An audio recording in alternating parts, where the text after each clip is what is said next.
14 ఏళ్లు పాకిస్తాన్ లో యుద్ధ ఖైదీగా ఉండొచ్చిన ఆర్మీ ఆఫీసర్ మమ్మీ ఆయన. కాదు, మీ నాన్నను చంపినందుకు 14 ఏళ్లు తీహార్ జైల్లో శిక్ష అనుభవించిన ఖైదీ.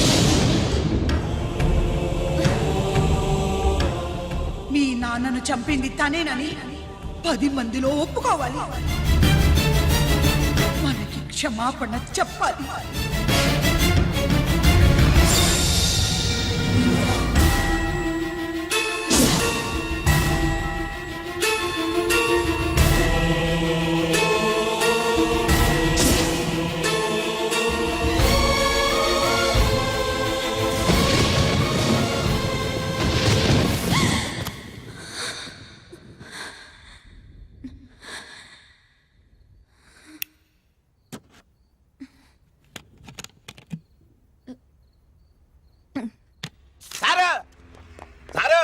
గుడివాడి కైలాసం గారి కొడుకు గారు తమను కలవడానికి వచ్చేసారు. పిలవమంటారేంటి?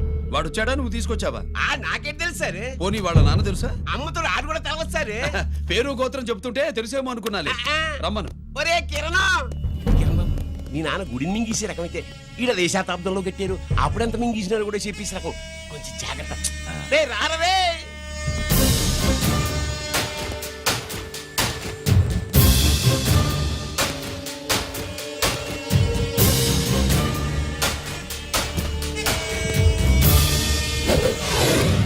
ఏమిటిది? దీన్ని సూట్ కేస్ అంటారు. దీనివల్ల మన దేశంలో కొన్ని ప్రభుత్వాలే కూలిపోయాయి. నువ్వంత గొప్ప పని చేయక్కర్లేదు. జైల్లో ఉన్న మా మామయ్య కుప్పస్వామి మీద కేసు లేకుండా తప్పిస్తే ఇందులో ఉన్న డబ్బంతా నీదే. బోనస్గా నీ తమ్ముడు నిర్దోషిగా విడుదలవడానికి మేం సహాయం చేస్తాం.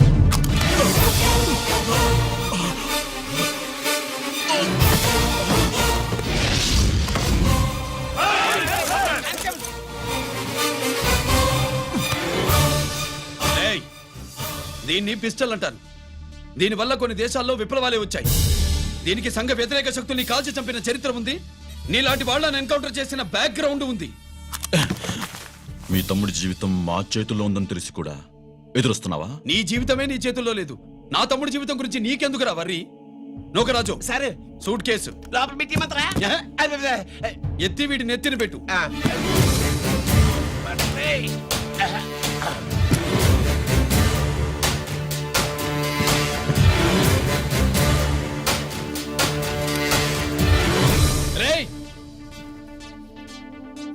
వెళ్ళి నీ బాబుకు చెప్పు, ఈ రంజిత్ కుమార్ లంచం తినడు, తిన్నది కక్కిస్తాడని.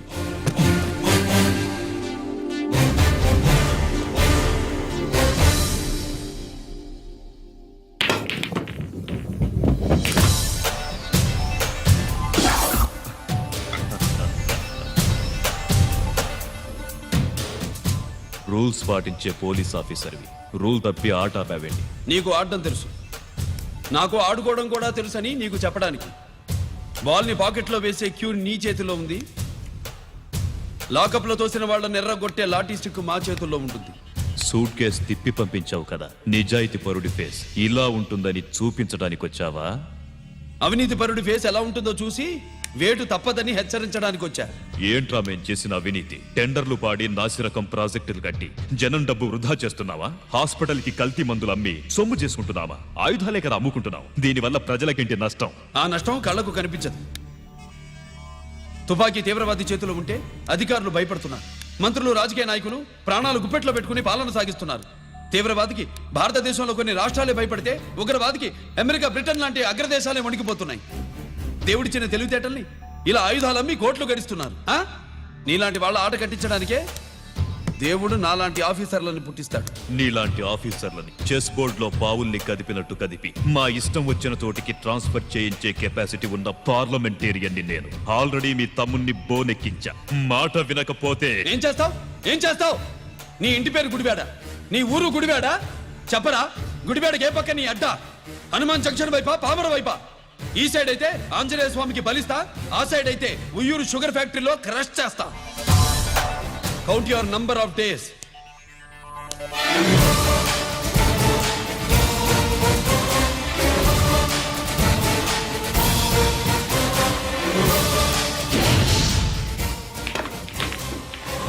సార్ వాడిది అడ్డడ్డే వాడు మాట్లాడితేనే కొట్టినట్టుండది నిజంగా కొడితే మురుగా ఎట్టుండునో. వాడు కాదు, మనమే వాడిని కొట్టాలి, చావు దెబ్బ. దవళ సులభం కదప్పా. ఇదిగో వాడు కుప్పుస్వామి చేత రహస్యాలు చెప్పిస్తాడని నాకు పెరియ నమ్మకం. కుప్పుస్వామి జైలు నుంచి కోర్టుకెళ్ళడు.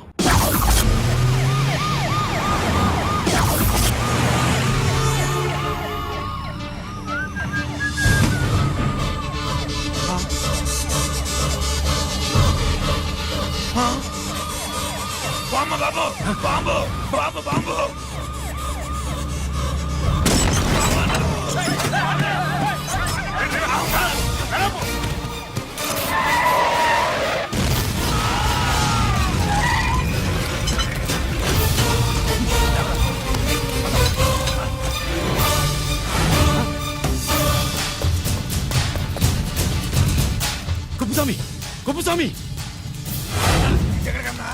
రేయ్, గిరి, ఆగు! ఎక్కడ తీసుకెళ్తున్నావన్నా?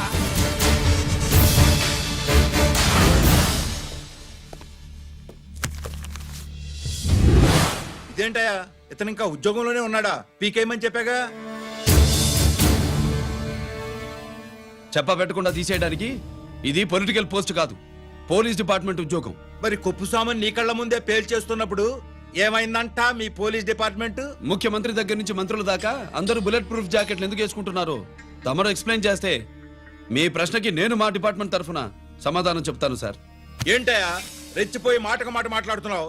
కుప్పుస్వామితో పాటు నీ తమ్ముడు కూడా అదే వ్యాన్లో ఉన్నాడు కదా, వాడు ఎందుకు పెళ్లిపోలేదు? ఎలా తప్పించుకున్నాడు? ఇంతకీ మీ బాధ కుప్పుస్వామి పోయినందుక, మా తమ్ముడు తప్పించుకున్నందుక? నువ్వు నీ తమ్ముడిని తప్పించినందుకు. మంత్రి గారు, నోటికి ఏది వస్తే అది మాట్లాడడం మీ రాజకీయ నాయకులు చేసే పని, మా పోలీసుల పని కాదు. మా తమ్ముడితో పాటు కోటిగాడు కూడా తప్పించుకున్నాడు. వాళ్ళిద్దరు పారిపోయారు. ఎవరైనా తప్పించారో 24 గంటల్లో డిఐజీ గారి టేబుల్ మీద పెడతాను. అదేంటయ్యా అంత రెక్లెస్ గా మాట్లాడేళ్తాడేంటి?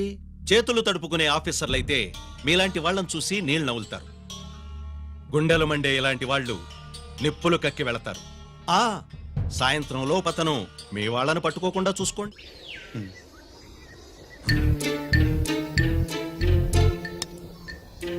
ఈ ప్లేస్ ఏంటి?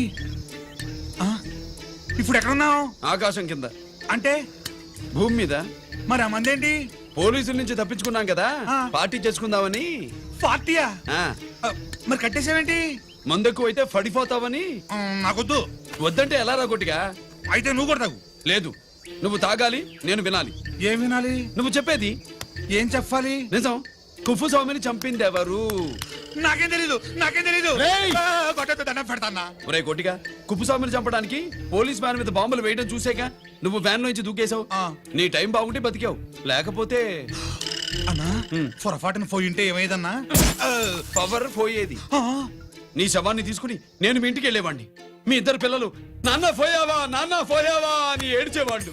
బాబు ముత్తైదువులు బలవంతంగా నీ భార్య పట్టు తుడిచేసేవాళ్ళు. పార్వతి నీ దిక్కులేని శవాన్ని చితిపేర్చి నేనే అంటించేవాడిని. అది సగం గాలి ఆరిపోయేది. మిగిలిన శవాన్ని కాకులు గద్దలు తినకుండా నేనే కిరసనాలు పోసి అంటించేవాడిని. వద్దన్నా, వద్దన్నా. నిజం చెప్పేస్తా, చెప్పేస్తా. పోనీ ఫిట్రోల్ పోయినా అసలు ఈ కథే వద్దన్నా. వద్దు. నిజం చెప్పేస్తానన్నా, చెప్పేస్తా. సరే నేరు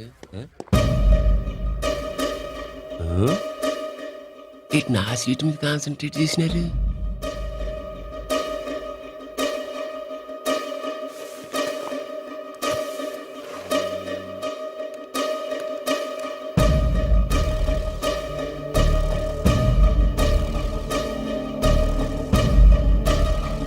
జీకే గారు, సి నోకరాజు ఇన్ఫర్మేషన్ నోట్ చేసుకోండి.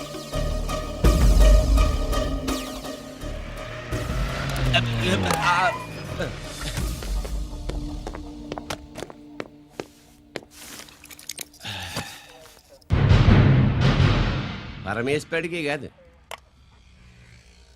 మనకి 3 కనున్నాయి.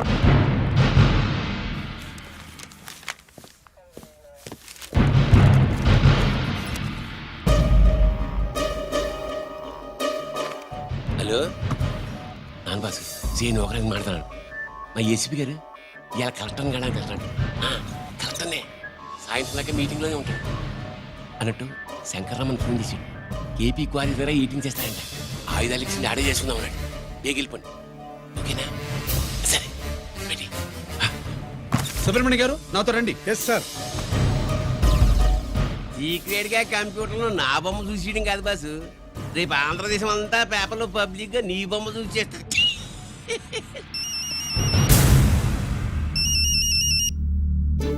అన్నా నేను కోటిగాడిని అది తెలుసులేరా ఎక్కడున్నావు పారిపోయి ఫారెస్ట్ లో దాక్కున్నా ఈ వచ్చేయమంటావా?